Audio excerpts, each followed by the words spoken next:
Welcome to this explainer. Today, we're diving right into the incredible, high-speed mechanical and electrical sequence of a single human heartbeat. We're going to break down exactly what happens inside your chest, step by step, every single second of your life.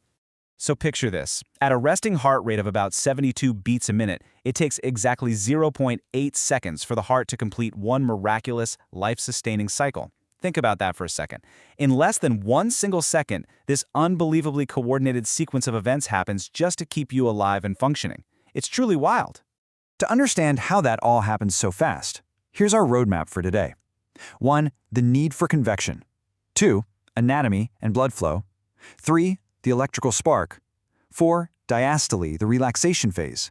And 5. Systole, the contraction phase. Okay, moving right into part 1, the need for convection, mass transit for oxygen. We obviously need a way to transport oxygen to our tissues, right? Well, think of simple diffusion kind of like walking. It's incredibly slow and honestly completely useless for distances greater than 1 millimeter.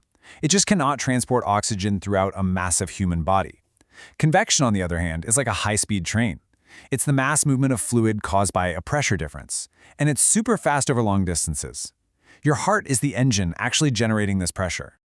Let's move to part 2, anatomy and blood flow, mapping the route. The heart is essentially a muscular pump divided into 4 main chambers. You've got the right and left atria sitting on the top and the right and left ventricles down below, all divided by a septum wall. And crucially, they're separated by vital one-way doors, like the tricuspid valve on the right and the bicuspid or mitral valve on the left. Now, blood follows a really strict one-way route through this structure.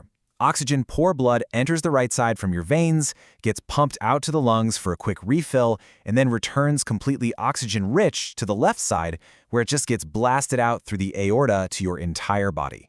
But notice the dramatic pressure differences here. The left ventricle actually has to generate massive pressures, up to 120/80, just to push blood through the systemic circulation everywhere in your body. Meanwhile, the right side, which is really just pushing blood right next door to the lungs, operates at a much lower pressure, peaking around 25/10. So these events happen simultaneously, but the pressures are vastly different.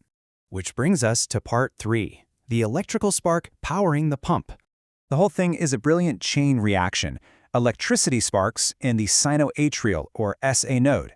These electrical signals, known as action potentials, cause the heart muscle to contract, and these contractions actually alter the volume and pressure inside those chambers we just talked about. These pressure changes literally force the valves to open or close, driving blood strictly from an area of high pressure to an area of low pressure. Keep that physical rule in mind as we look at the rest of the cycle. Moving to part 4, diastole, the relaxation phase. Now we zoom straight into our 0.8 second window, divided into 2 major phases, starting with when the heart relaxes. This phase is called diastole. During diastole, the heart isn't just taking a break, it's actively preparing for the next beat by relaxing its muscle fibers and allowing blood from the veins to flow passively right into the open chambers. This rapidly increases ventricular volume while the pressure remains super low. Just look at how the AV valves, those doors between the top and bottom chambers, are wide open here. Blood flows passively, filling the ventricles. Then, right at the very end of this phase, both atria actively contract. This is a mini phase called atrial systole, and its whole job is to squeeze in that final top-off volume of blood before the main event begins. And that main event is part 5, systole, the contraction phase. With the ventricles completely full of blood, we reach the explosive high-pressure moment. Systole is the active contraction phase. This is the heartbeat you actually feel in your chest. But to really grasp the famous pressure-volume loop of the heart, how pressure and volume constantly react to one another, we have to break this down into 2 distinct steps. First up is isovolumetric ventricular contraction. Here, the muscle fibers tense, but the volume of blood inside remains exactly the same. What does change is the pressure. It builds drastically. Second is ventricular ejection. The muscle actually shortens, the pressure finally exceeds the pressure in the aorta, and the blood is forcefully ejected. Let's visualize how this plays out. So the AV valves are forced completely shut by the rising pressure, preventing any blood from flowing backwards. But the exit doors, the semilunar valves, well, they haven't opened yet, so the blood volume is completely trapped in a sealed room while the walls squeeze in. Naturally, pressure absolutely skyrockets inside the ventricle. Finally, the rising pressure in the left ventricle vastly exceeds the pressure resting in the aorta and pulmonary arteries. Boom! The exit valves pop open. Now you can see the muscle visibly shorten, ejecting the blood outwards and rapidly decreasing the volume inside the ventricle. To sum up this amazing cycle, your heart is constantly looping through 4 key events. 1. Ventricular filling at low pressure. 2.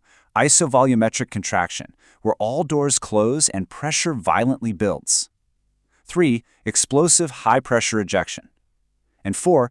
Isovolumetric relaxation, where all doors snap shut again, pressure drops, and it prepares to refill. And that leaves us with a truly fascinating thought.